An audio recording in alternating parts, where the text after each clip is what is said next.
And then the birds approached another valley. Now in this valley there were many mountains that all of a sudden folded together until they became one tall tower of stone. A tall tower of stone that brushed against the top of the azure blue dome of the sky. In this valley there were many rivers which all of a sudden flowed one into the other until they became a vast sea. In this valley there were many trees that bowed together until they became one magnificent tall tree that shaded the world against the sun. And when the birds saw this, they cried out, "Eshanabesar, O hoopoe bird, do our eyes play tricks with us? In one moment we see the many, we see diversity, and then when we blink our eyes, we see nothing but one." And the hoopoe turned to the birds who were following her and said this, "Brothers and sisters of the air, now we approach thōugh. Now we approach the valley of unity. In this valley, you will see how the many that you see in the world before you is actually all tied together in a whole. In this valley, you will see that night and day, summer and winter, are but the same things that we separate only with a fence created by our own words." And with these words, the hoopoe told the following story.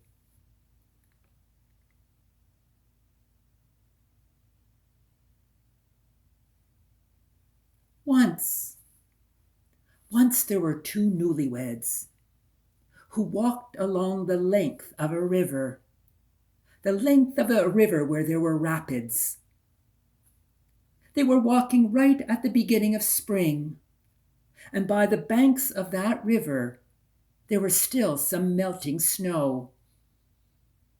Now as they took their walk together, they fell into an argument, one of their first most bitter arguments since they were married.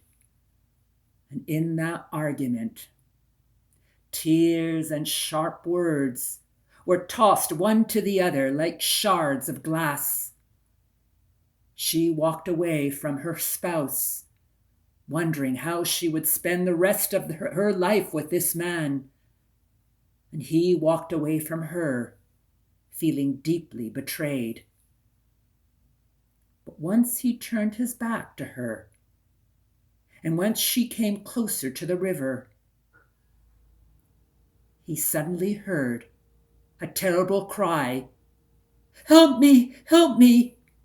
When he turned around, he understood that his spouse had slipped on that snow and fell into the rapids. "Help me, help me," she cried out from the river. And then his heart began to race. He ran towards the riverbank and somehow mustered the courage to dive into that deep, cold, chilling spring water, going down the rapids, being crushed from stone to stone, thinking of nothing else but to save his spouse that had fallen into the river. And with much banging around through the rapids, somehow he found the strength to drag her and himself away from the rapids back towards the bank of the river.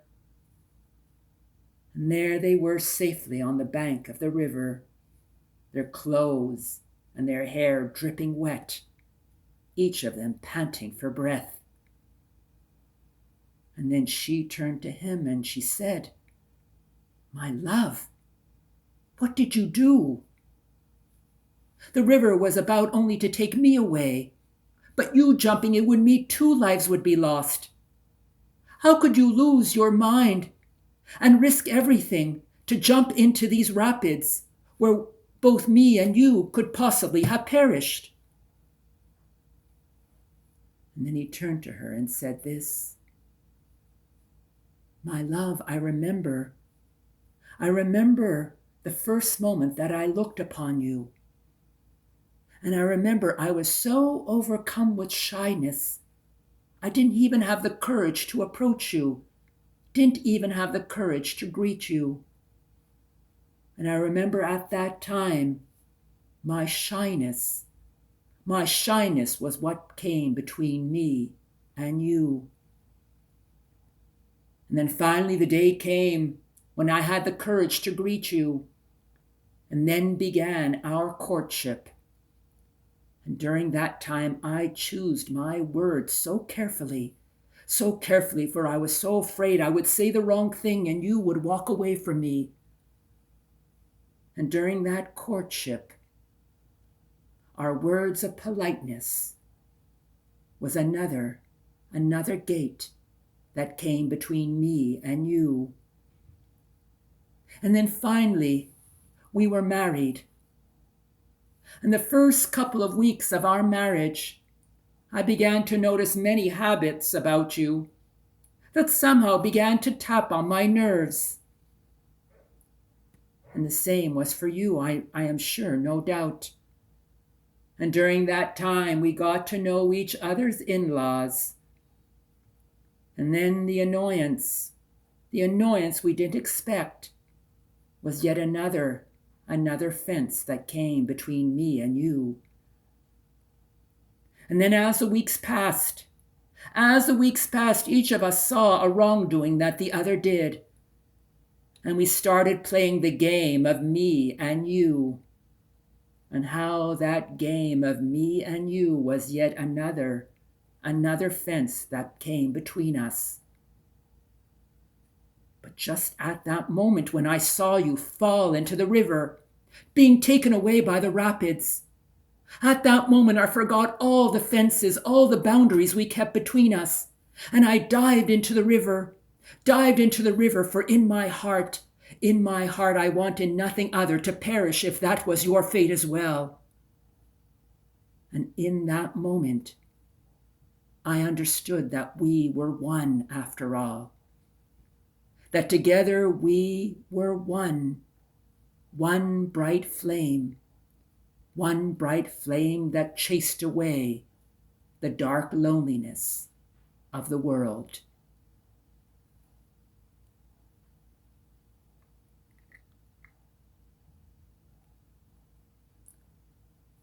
Now, when the birds passed through this valley, a peaceful sense of being connected with everything came over them.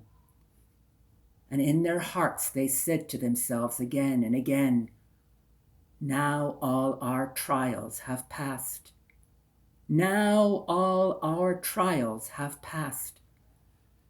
And this sense of peace made them fall into a deep sleep. Such a deep sleep that some of them fell from the sky, for they forgot to flap their wings.